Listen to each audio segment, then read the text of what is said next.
Hi, welcome back, and welcome to the 2023 season of my YouTube channel.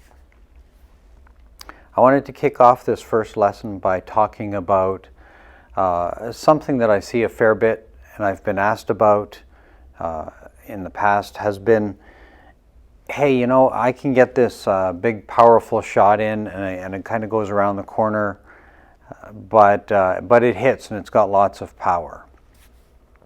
So is that right? And I kind of wanted to give a different approach. You know, sometimes that works to kind of take your hand off the center if you want to win a fight. But I tend to lean towards thinking that if it goes around the corner, it's not really as optimal as it could be. So I want to offer another approach that aligns a little bit better with the principles of Wing Chun.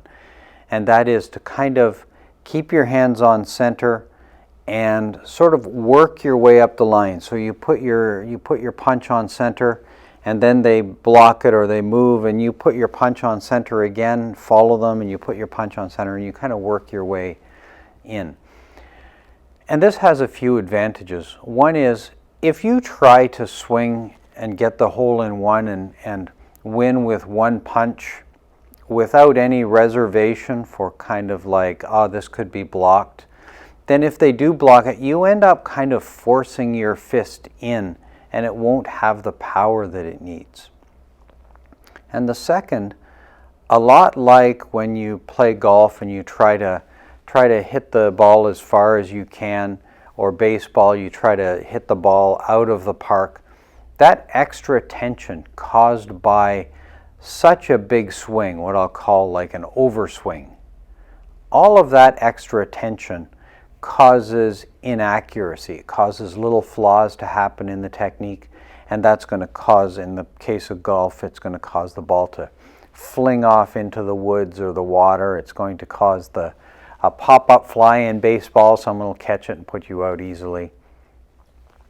So what we want to do is be prepared for a second or third, or maybe even, hopefully not, fourth technique. So when we're playing the chi sao, playing this exercise, I'm going to ask Trey to come on up here to help demonstrate real quick. We're playing the chi sao here, and this is true of any exercise, but chi sao is pretty great for really kind of demonstrating and training. And I do this technique here, and he's going to block and put a hand on center. He's going to do something, and if I continue to try to push, I'm going to get hit. Or maybe I push this way and then I have no power. So what I want to do is put this on center, and then he counters, something happens, and I have a change. And then maybe he throws a bong or something. There it is. He's got another change. So do I. So the way that we want to kind of encourage this to happen is to have a number of changes ready, so you can work your way up the line little by little instead of trying to win with one grand shot.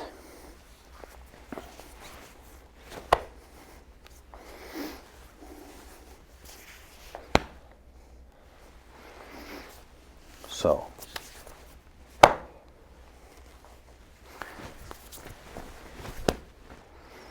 thanks, Trey. So there's lots of changing going on. You should still be able to win in one. If you can do it, great. You should, but if not, be ready that they might change, and you'll need a second one, and possibly a third one. Hopefully not more than that. So I just want to kind of put that out there, give you something to play with, to think about, to try instead of winning with one shot. Try to have a few changes ready. It helps with your fonts out, helps with your facing, it helps keeping your hand on center. These are all great attributes to practice. So I encourage you just to have a little fun with that, practice a bit, and see where it takes you. And that's all I wanted to say about this topic of one big punch versus many small ones for this lesson. Once again, I thank you all for watching, and I look forward to seeing you again. Until then, Bye for now.